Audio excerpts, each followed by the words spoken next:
Morning, Steve Bowen at PD Bicycle Center, and we're standing in front of the new 2012 Specialized Venge.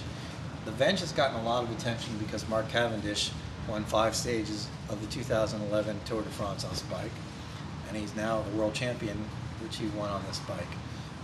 Mark Cavendish is looking for a new team, and he just recently announced that he will not sign with a new team regardless of their sponsor unless they allow him to ride this bike. So great endorsement for this particular bike. This is a very unusual bike. A few years ago, some bike manufacturers decided that maybe road bikes, general road bikes, could benefit from aerodynamic principles. So they started making some road bikes. They did have aerodynamic benefits, but there were some definite drawbacks to the bikes. First of all, in order to make the tube shaping work properly in the wind tunnel, there were compromises made in the weight of the bike and also in the torsional stiffness of the bike. So the bikes weren't as efficient under normal riding circumstances, hill climbing, things like that. So Specialized took a step back, and they took a long time to develop this bike.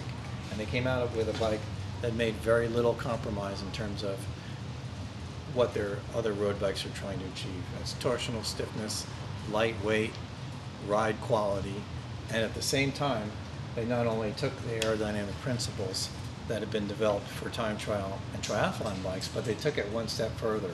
So I assumed this bike was going to be ridden under a variety of circumstances. It's very rare that you ride a bike directly into a headwind, and that's the way aerodynamic bikes are tested.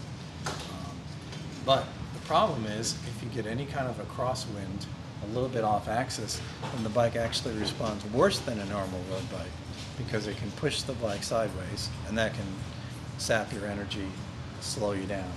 So this bike was actually designed so that anywhere 30 degrees off axis to dead on, it gives you a measurable, noticeable aerodynamic speed advantage. This will save you wattage, will make you go faster with the same amount of power, and it's a bike that's just a great deal of fun to ride, and it's now been proven. The very first race that was raced on professionally was Milan-San Remo in the spring of 2011. Matthew Goss won that race on the Specialized Venge, and then Cavendish won his 5 stages in the Tour de France on this bike, and is now the world champion. So a very special bike for a very special person looking for the fastest road bike there is. Someone who likes to sprint, maybe ride out front of the pack. Great all-around bike.